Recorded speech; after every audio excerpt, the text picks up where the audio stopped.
surrender to my greatest, highest good. Yeah, it looks I will release any fear that blocks my way. Good, I'm glad it's looking good. For every step I take is taken in pure faith, and I am stronger every moment, every day. So beautiful. My mind is willing and my heart is open wide. I trust my instincts and let spirit be my guide. I vow No to kitties today, live where are a life They they're are Ed's with beds. David today. Hey, Cassandra. Cassandra. Hello. Good to see you. Good evening. this mystery. I will surrender to my greatest, highest good. Great to see you. I will release any fear that blocks my way. For every step I take is taken in pure faith, and I am grateful every moment, every day. Maybe. There may be walls, there may be roadblocks in my way, What is your number? but I can choose to take a higher path each day. Randy just got a new Jordan camera. And now I know that what I thought was safe For some reason. I don't know what that's about. was only habit and regret that held me down. I will surrender to my greatest, highest good. I will release any fear that blocks my Giving you a hard time this morning, way. Chris. This happened a couple weeks For ago. every step happened I too. take And unplugging is it. I taken don't know why. in pure faith, Did the trick. Yeah, now look at that and now. I am kinder every moment, every day, I think that's our signal. and I'm We're more good to go? loving Yeah, I think we're every good to go. moment, every day. Hello and welcome to Unity. My name is Natalie Breen. It is such a blessing to see shining lights here in person in Fredericksburg, Virginia. And a big welcome to everybody joining us on YouTube and Facebook. We so love having you here with us in spirit. Please be sure to like and share our live stream. Here at Unity, we begin with a simple moment of connection with our spiritual nature. Our Christ candle reminds us that within each person there is divine light. As we light this candle now, I invite you to say with me, We open our hearts and minds to the sacredness of all people. We are willing to shine our inner light into the world, and make space for others to do the same. And now for a group song. Yay! Hi, everybody. Hi. And I invite you to sing along as you choose. Surely the presence of the Lord is in this place. I can feel God's mighty power and God's grace. There's a holy hush around us. I see glory on each face. Surely the presence of the Lord is in this place. Beautiful. Nice. And now we offer an affirmative prayer together. With peaceful hearts hearts, we are open to the divine flow of abundance, ideas, and substance. This morning, we welcome Reverend Karen Gray. Reverend Karen Gray is an interfaith minister motivated by service, not dogma. She lives in Washington, D.C., and is a regular Unity Church speaker for several Unity and interfaith communities in the area. Karen knew she had found her spiritual home when she first visited a Unity Church in 2003 and realized that nothing about it got on her nerves. She also reaches others through her role as a life coach since 1999, a jazz vocalist since 1998. Karen shares a home with her teenage daughter Dorothy and their cat, Pinot Gris. And now, let us bless our children together. We love you, we bless you, we appreciate you, and we behold the Christ you are. And now for our mission statement. Together, We're advancing the movement of spiritual awakening and transformation through unity, a positive path for spiritual living. and now for a responsive reading. I think I'll do it from here because then I can just look. Yes. So So- I'm gonna read the light print line and everybody together will read the bolded line. Alrighty. If there is to be peace in the world, There must be peace in the nations. if there is to be peace in the nations, There must be peace in the cities. if there is to be peace in the cities, There must be peace between neighbors. if there is to be neighbors, There must be peace in the home. if there is to be peace in the home, There must be peace in the heart. and that's Lao Tzu. Beautiful. And now for Unity Principle, today's principle number 1. Together. God is all there is and present everywhere. This is the force of love and wisdom that underlies all of existence.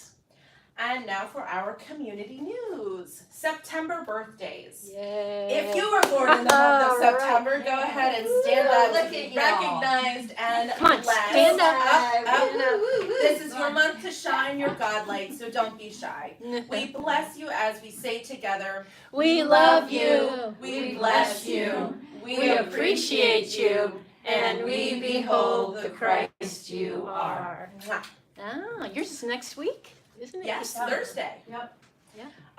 Join us next Sunday, September 11th, for a special service at Alum Springs Park.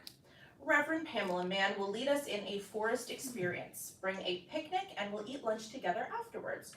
Drinks will be provided by your Board of Trustees. We hope to see you there. Yes, we do. Beginning today, we will move from live streaming on Facebook and YouTube to YouTube only. You can find the YouTube link in the weekly newsletter or on our website, uofva.org. Donations for the Thurman Brisbane Food Serving Group are coming in. We so appreciate your generosity. This group, coordinated by Bonnie Oakes, has been serving for over 20 years. Let's keep it growing. $5, $10, or $50, any amount will help continue the program into 2023 and beyond. Please let Judy or anyone on the board know what you want your gift, that you want your gift to go to the Thurman Brisbane Fund, and we will see that it gets to them. Namaste and thank you. And now for our statement of commitment. Unity of Fredericksburg stands in solidarity with all people for diversity and inclusion. Here's this week's video link and a short description from our letter. This week's video title is Race to Dinner and White Privilege, a conversation with Saira Rao, Part 1. Saira Rao and Regina Jackson co-founded Race to Dinner in 2019 to facilitate conversations with white women about systemic racism against Black, Indigenous, and women of color. The goal of Race to Dinner is to reveal what BIPOC, or Black, Indigenous, and women of color have white privilege and white women's complicity with being part of and benefiting from a racist system.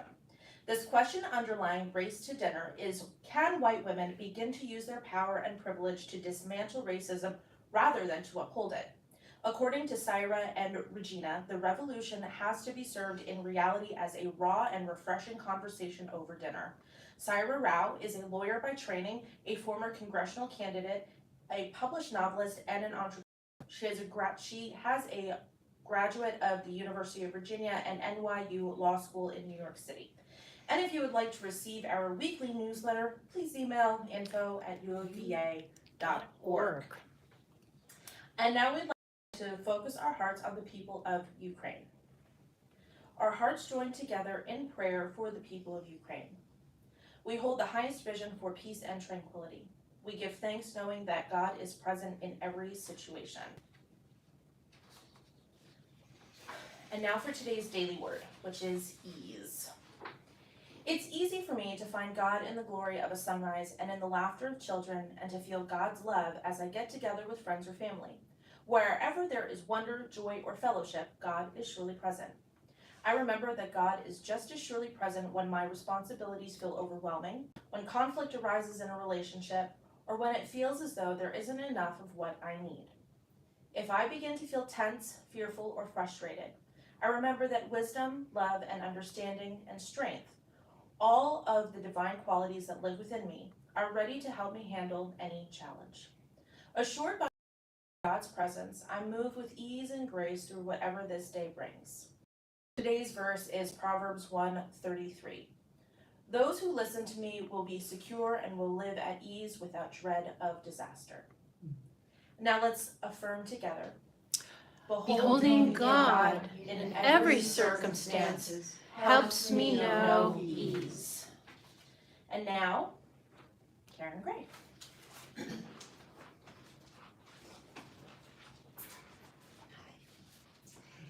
I am going to start off with a little song, and this is a George Gershwin tune, and I actually modified it just to make it a unity tune, and I'm sure he would be fine with that. So it's just a little message. I mean, maybe I should get my notes just because I did modify it.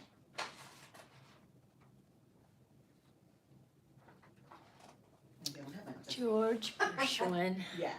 Yay. So this song, then we should say, is co-written by George Gershwin and Karen Gray. Okay. Nice. There you go. Yeah. It ain't necessarily so. It ain't necessarily so. The things that you're liable to read in the Bible ain't necessarily so. Now Jonah, he lived in a whale. You know Jonah, he lived in a whale. Yeah, he made his home in that fish's abdomen. Jonah, he lived in a whale.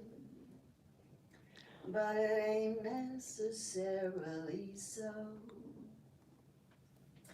Little David was small, but oh my. Little David was small, but oh my. He fought big Goliath, who lay down and died. Little David was small, but oh my. It ain't necessarily so. It ain't necessarily so. You got to be gleaning metaphysical meaning. Otherwise it ain't necessarily so. It ain't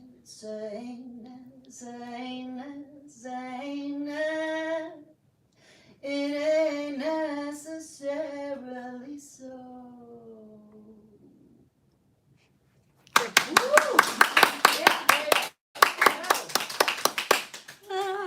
All right. Wonderful. That was just for you. I love it. Beloveds.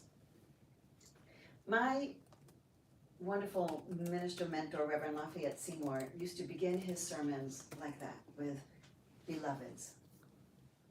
And I told him, not that he was looking for my approval, but I told him that I thought that was the perfect way to begin a sermon, because you never know what's gonna happen, and suppose suddenly somebody has to leave, or there's a fire drill or something like that, you've gotten the most important thing out with your first word. Mhm. The message that we are all beloved, and we are all beloved, we are fully beloved, always beloved, and it's nice to get that reminder. And I think that's the highest truth I know, that we are one with the essence of love, we are fully loved. So, beloveds, it's a privilege to be invited to share some thoughts with you. It takes me a lot of preparation to do this, to tell you the truth. I spend time sitting down with my thoughts, trying to come up with something that's meaningful for me, that might be meaningful for you. And it's funny that something that seems like such a solitary activity, to sit down and write a message, I know I don't do it by myself. I couldn't. I am guided, and I keep reminding myself to look to the guidance I receive from so many helpers, mortal and otherwise, who make themselves available to me. And I think that this is the highest truth I know, that we are never on our own, that help is always at hand. Now, in order to receive that help and that guidance, I have to make myself reachable. And that means that I have to kind of quiet down, still myself a little bit. We have many resources, many wonderful sermons and books and teachers, but those are worldly crutches in a way, because we all have direct access to wisdom and to guidance, all that we need. And those great tools, and my bookshelves are full of them, right? They're great. But they can't become the crutch, they can't become the only way, because what we want is to be still and access the kingdom within, to allow ourselves to just be with that, and to allow ourselves to not keep thinking that we're reaching outside for something, but to know that what we need is here. And I actually work pretty hard at that. I think that the most productive of all activity, the most amazing of all activity, is to be. Mhm. Just to be. It's the one that seems like nothing. But there's nothing that's more miraculous than to just be. What greater thing could you accomplish? And in that being, we find that still small voice.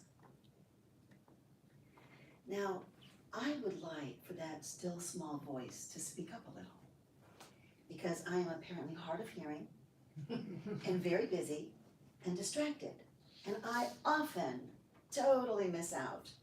And I just become completely oblivious to the fact that there is a still small voice. And I fret and I worry and I wonder and I weigh pros and cons and I debate. And I forget that there is a source of wisdom available to me. Why do I treat the still small voice as a special guest for special occasions? Right. It's always there. And I know the perfection of that embrace. When you get that, oh, right, I don't have to figure it out all myself. What would it take to change that, for me to be just more readily, eagerly, willingly available? I kind of think, I suppose, that if my days were numbered, if somebody said, you only have 6 months to live, or whatever, if I know I were dying, then I would probably get really careful. And I would probably get really attentive and start paying attention. Now, I am not afraid of dying. I actually kind of, in this, unity way, kind of love the idea. I think it sounds exciting, this whole transition. I love change. And no, I like living. I like living a lot.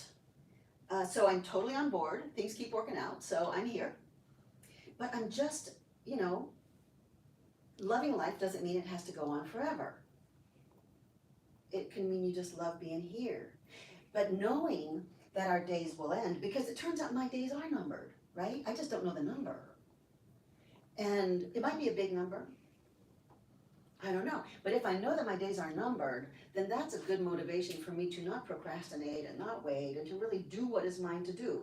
In whatever time I have left, I want to do what is mine to do. Seems like perfect formula for life. We don't want to imagine we have endless time, because then we won't get our stuff done. Now, I no longer, because I'm not, afraid of death, I used to get on airplanes and have that moment of, oh my God, what if this plane Right. goes down, right? And I really don't do that anymore. That's kind of how I know that I'm no longer afraid of dying, because I just don't worry about it anymore. And I wrestled with this. It was a little over 20 years ago when my dad died.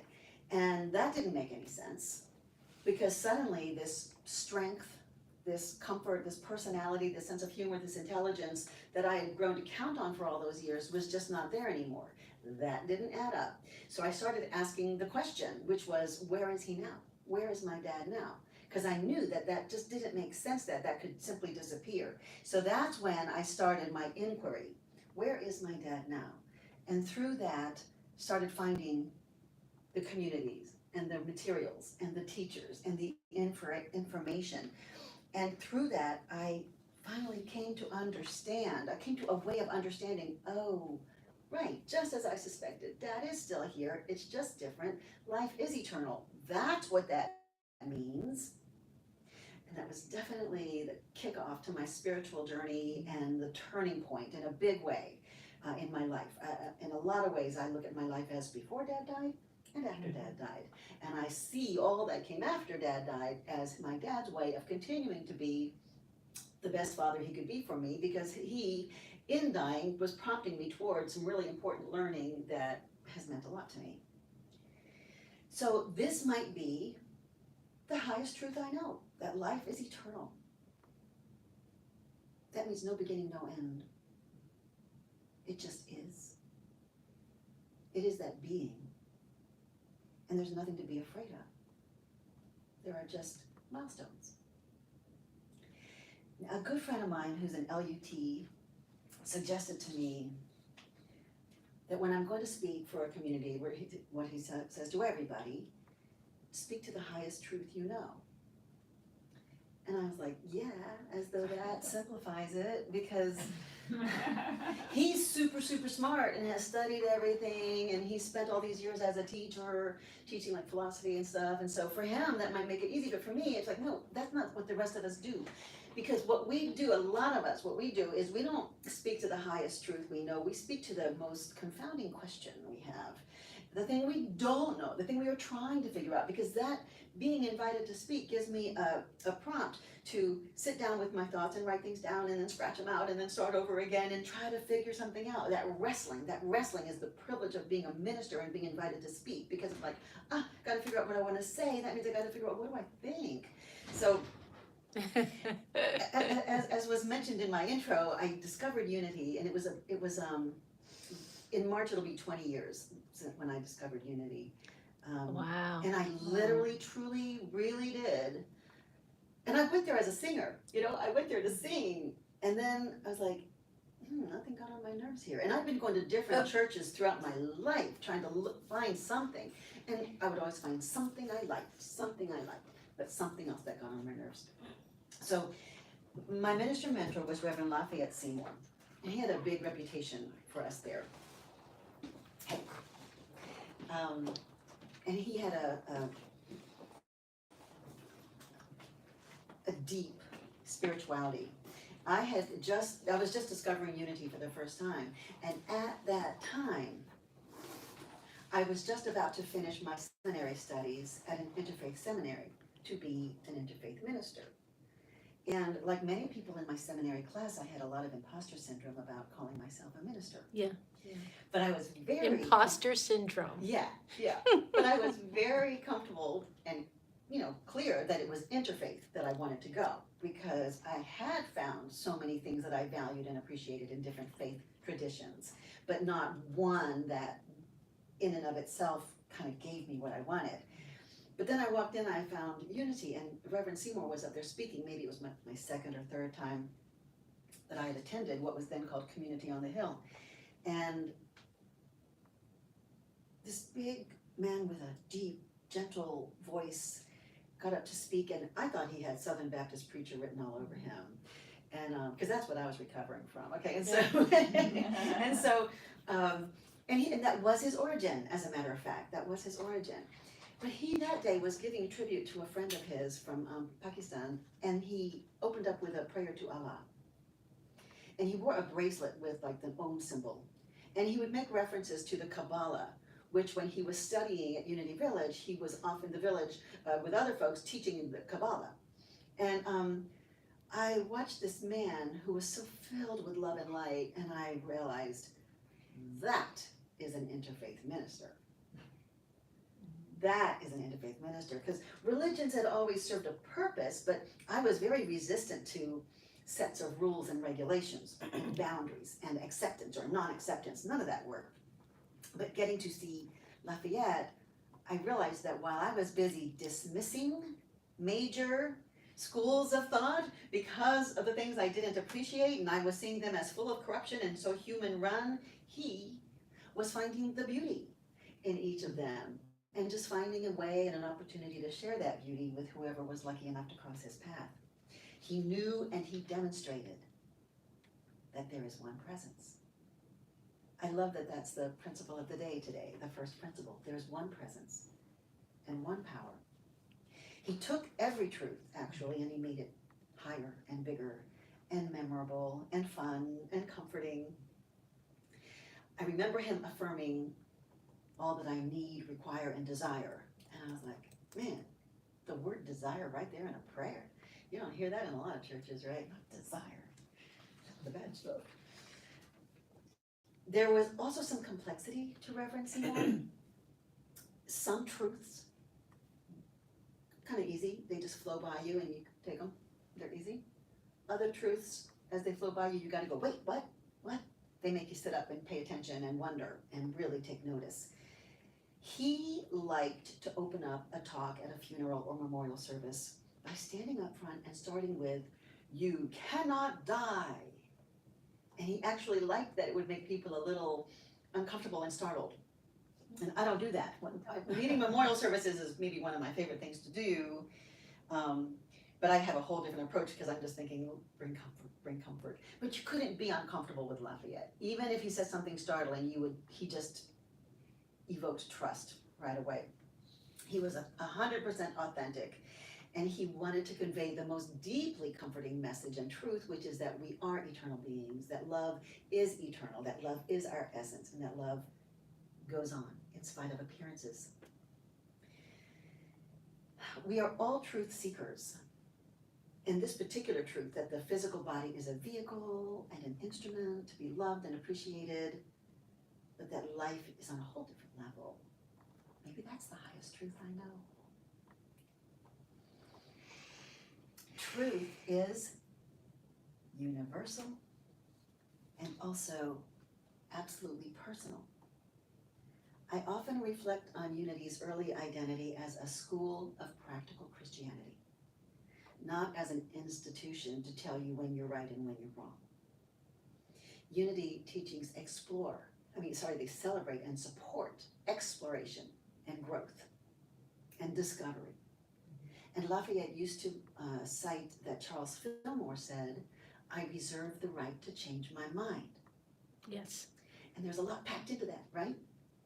So, I just picked out a few things that are packed into that one statement. I reserve the right to change my mind. First of all, it means we are growing. We change our minds because we come to new understandings.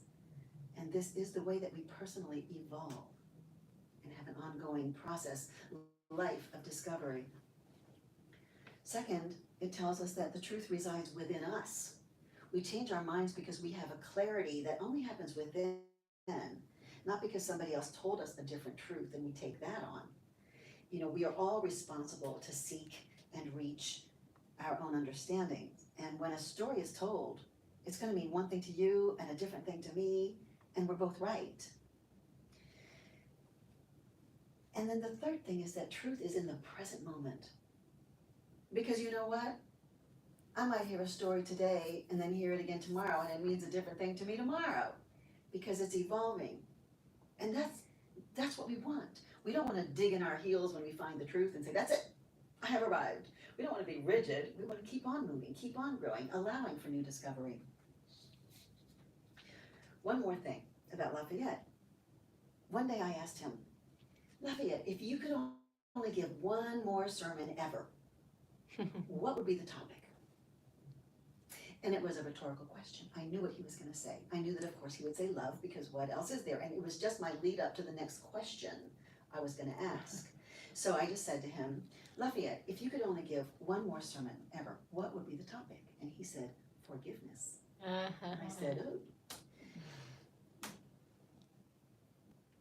But then I came to understand it's because, yeah, love is the essence of it all, but forgiveness gives us the way to love when we've lost that way, when that way has been blocked for us.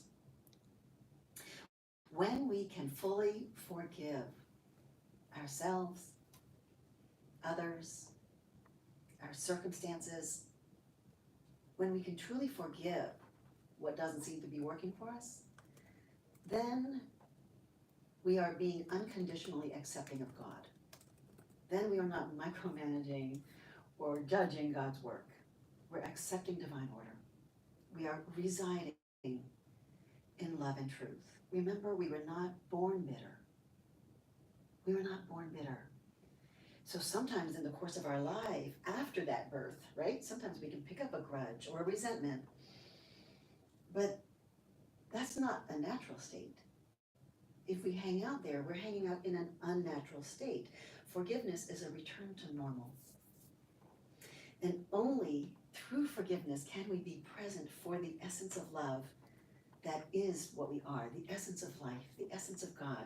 Then we are present with that true essence.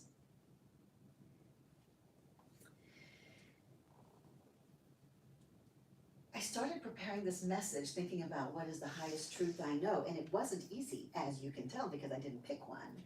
And I thought, well, you know what though? Unity didn't either. We have 5 basic principles, not one. Yes. It's hard to encapsulate all that foundation in just one statement. But we can. If we really want to, we can. And it is the first principle. God is all there is. There is one power and one presence. Because if we get that one, everything else really is an extrapolation. That life is eternal is an extrapolation of the fact that God is all there is. God is not a powerful being. God is power itself. Right. God is not a beneficent ruler. God is beneficence itself. God is not a loving creator. Say it for me. God is love. itself.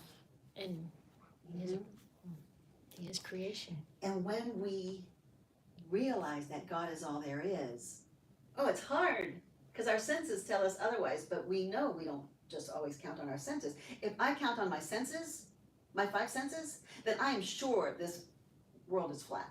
Yeah. But I know otherwise because that's been already established. So I learn to override, what my senses are telling me because I know the truth is something else.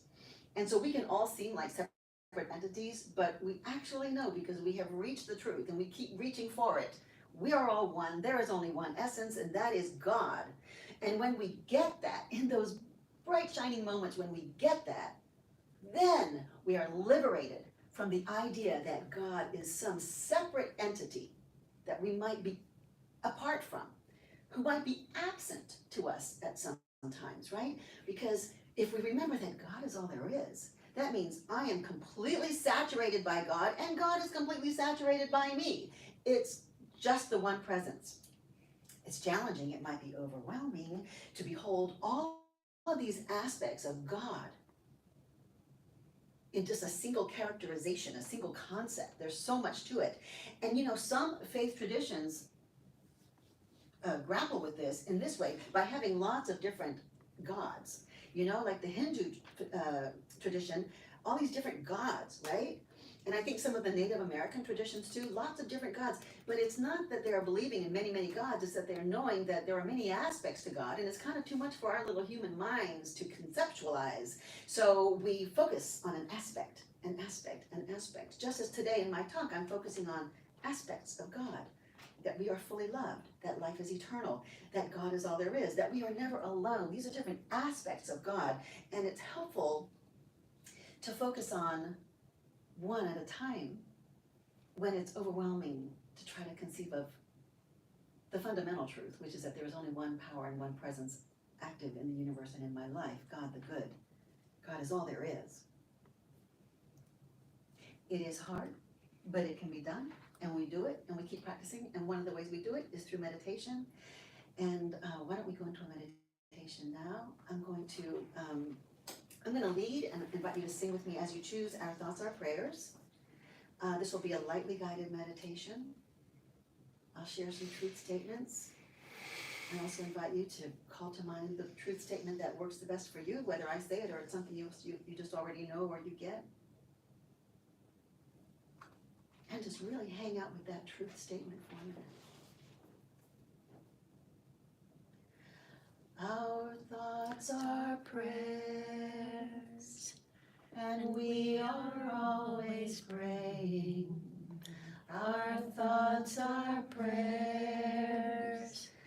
Take charge of what you're saying. Seek a higher consciousness, a state of peacefulness, and know that God is always there. And every thought becomes a prayer.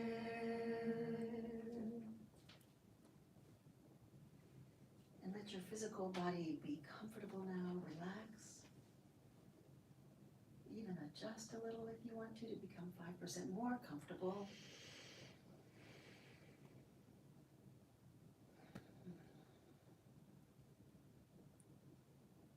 Take a deep breath,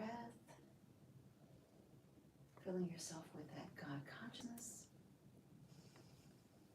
And as you exhale, know that you are releasing love into the world.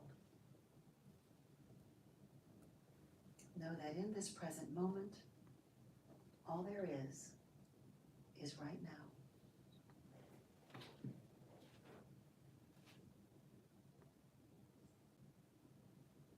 You are completely safe and right where you ought to be.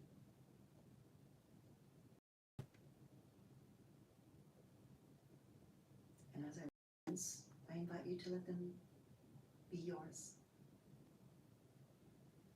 There is only one presence and one power, active as the universe and as my life, God the good.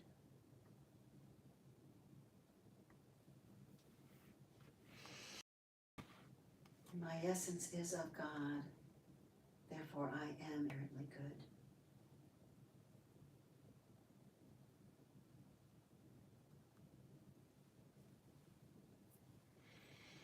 I find within me the source of all that I need, require, and desire.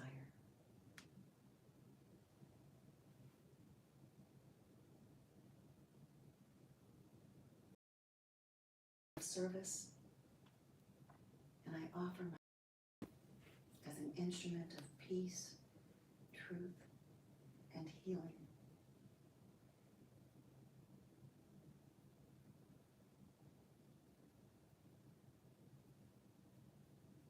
Each day is a precious opportunity for me to know and express more of my divine nature.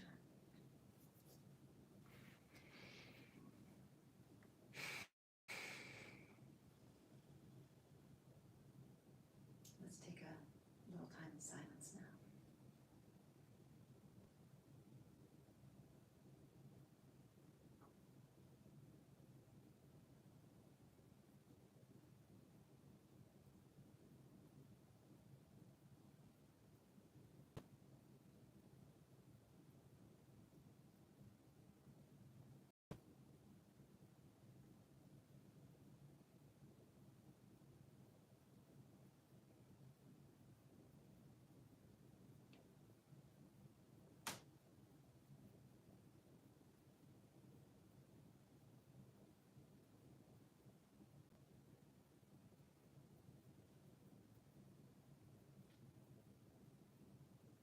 Now we collect up all these little elements of truth, embrace them, be embraced by them, hold them dear, and we affirm these truths and we'll carry them with us as we go forth. And so it is. Amen.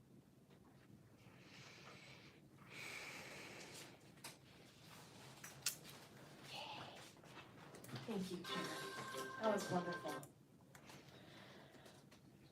Okay, it is now time for our tithes and love offerings. And together we say, Divine love through me blesses and multiplies all that I am, all that I have, all that I give, all that I receive, and I am grateful. We will now offer a final blessing for our offerings. We acknowledge the source of all that is, and we hold an attitude of gratitude for these tithes and love offerings that have been so freely given. We are so grateful for the many ways that our gifts will serve the community. And we enfold the loving souls who have requested prayers in the absolute truth of God, declaring with pure faith that all prayers are heard and responded to in the highest expression of God's will. And so it is. Amen. And now for our peace song. Would you care to lead us? I guess it's on me then. All right. We know this. Let there be peace on earth, and let it begin with me. Let there be peace on earth, the peace that was meant to be, with God as creator. Family all are we. Let us walk with each other in perfect harmony. Let peace begin with me. Let this be the moment now. With every step I take, let this be my joyous vow. To take each moment and live each moment in peace eternally. Let there be peace on earth, and let it begin with me. Now a prayer for protection. The The light of God surrounds us. The love of God enfolds us. The power of God protects us. The presence of God watches over us. Wherever we are, God is, and all is well. Thank you for being with us and sharing your light today. Namaste. Namaste. As for you, Cassandra. All right.